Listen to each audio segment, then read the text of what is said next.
What's going on, guys? Welcome to Focus Performance Training. And as promised, we're going to touch on sleep and its effect, or sleep duration, sleep quality, and its effect on athletic performance or performance in general. So today I'm going to break down a systematic review which is titled The Effect of Sleep Duration on Athletic Performance, a systematic review. So this systematic review, as you can probably tell from the title, looked at the effects of sleep duration on athletic performance, and that encompasses many different factors of performance. That's aerobic, anaerobic, strength, tactical, skill, motor coordination, outcome measures, a whole range of things, all the sort of aspects that we need to perform effectively in sport to win the game. Now, this was from America, and it can actually be used quite heavily in America when we look at collegiate athletes who have a high study load and a high training load, and those two competitive stresses can really start to eat in on their sleep, and that's where a lot of this has stemmed from initially. On top of that, a lot of sleep research has come out of athletes who travel across time zones, as that can be very detrimental to performance as well. But I digress. So, there's a few takeaway points from this study which I'm going to touch on in sort of break it down into topics. So we've got stuff like exercise, sleep deprivation and diet, and how that can affect our sleep. I'm then going to break through the results and then go into a little bit like maybe 3 or 4 points in discussion, and maybe look at some of the limitations of this study as well. So these are the sort of, I'm going to touch on now the points that I pulled out of the study which were interesting. And I want to keep them in context as well, because a lot of the time people can pull from research and they'll take it completely out of context and go, this is gospel, when in actual fact it's not.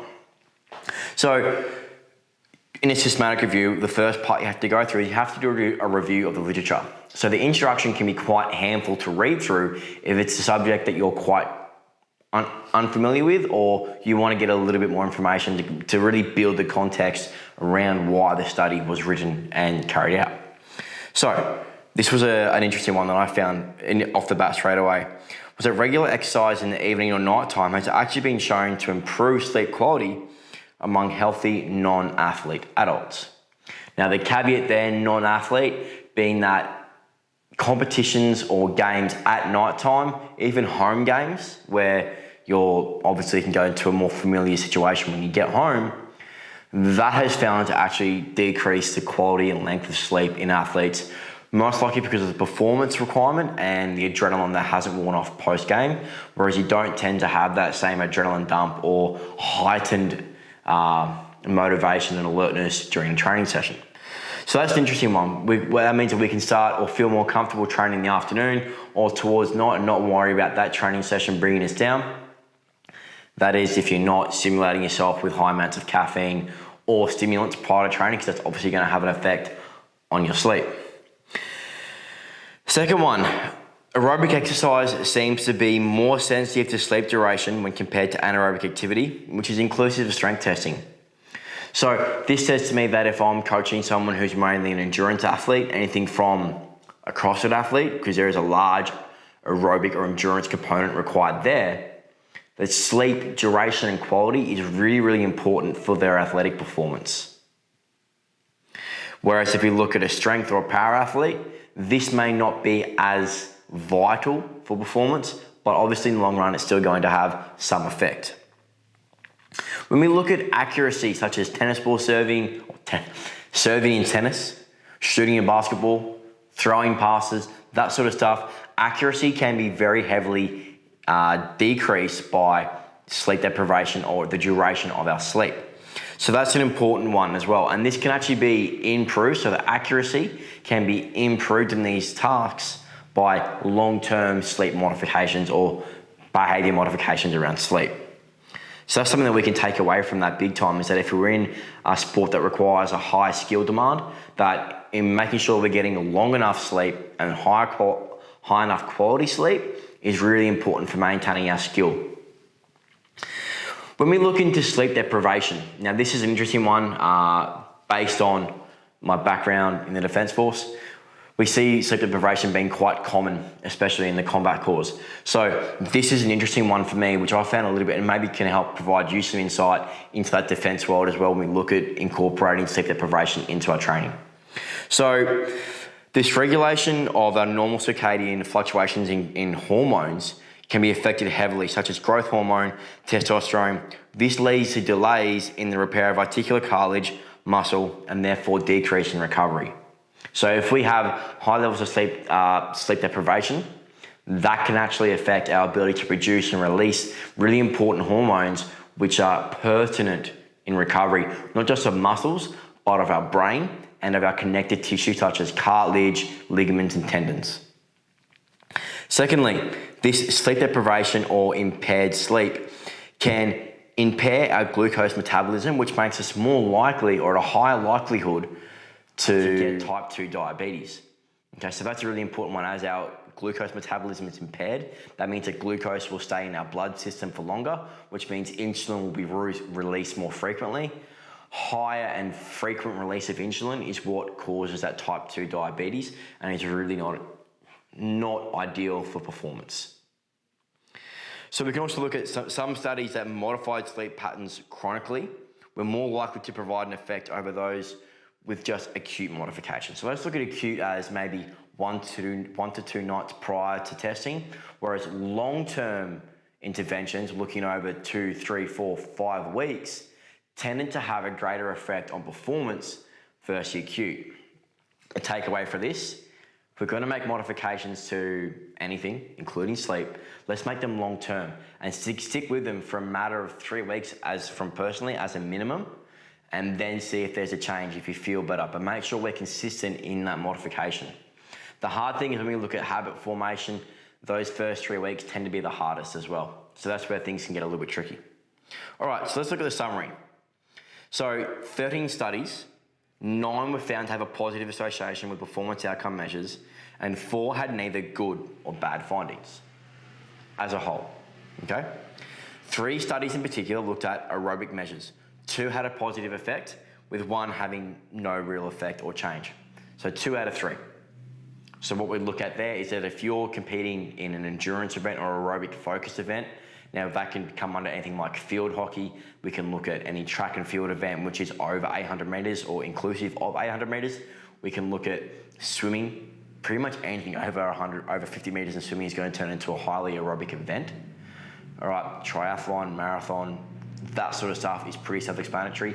Even AFL to an extent as well, due to the amount of distance that's covered in that sport. When we look at strength-based outcomes, this is where my field is, or my specialty sits largely.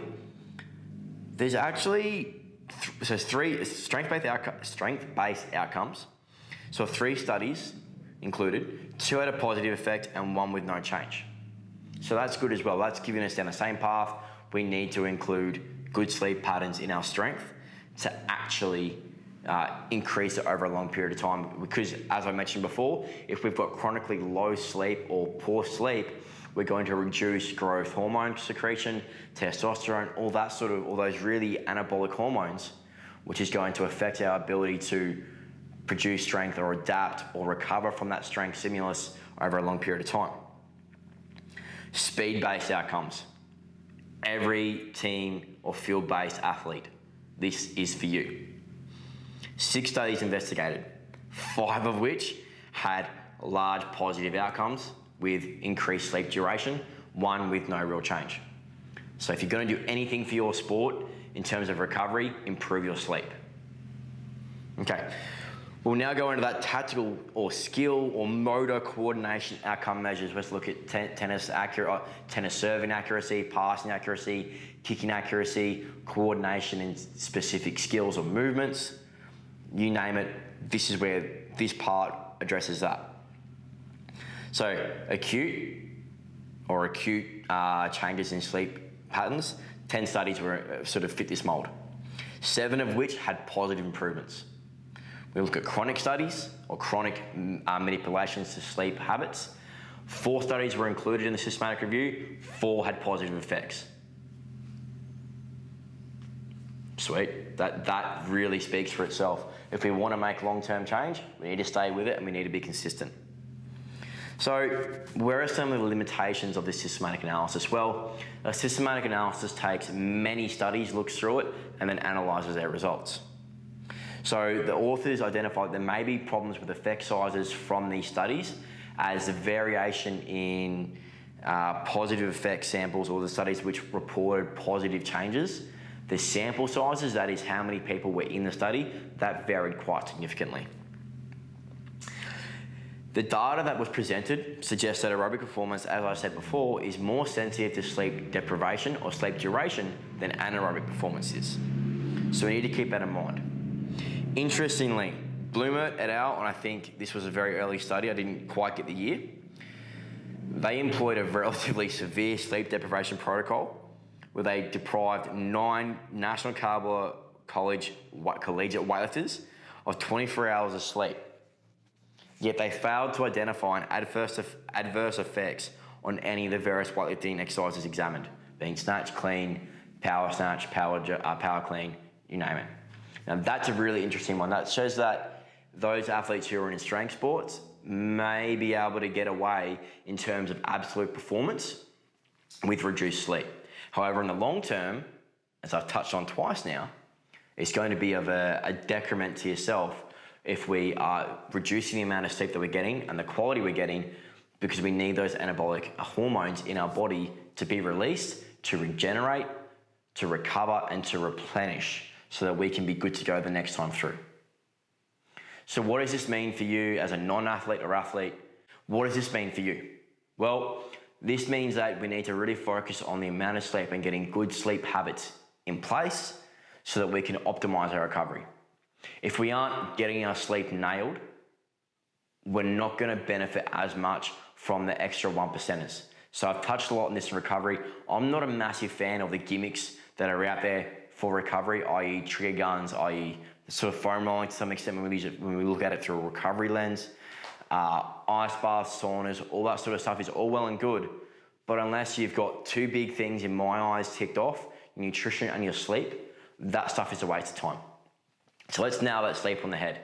Sleep is a huge thing, and it can affect us not just in performance in our sport, but can affect us daily as well. There is some stuff, and I'm not going to quote this exactly, but when we look at sleep deprivation or being deprived of sleep consistently over a week, it can have the same effect as being drunk and then we're driving.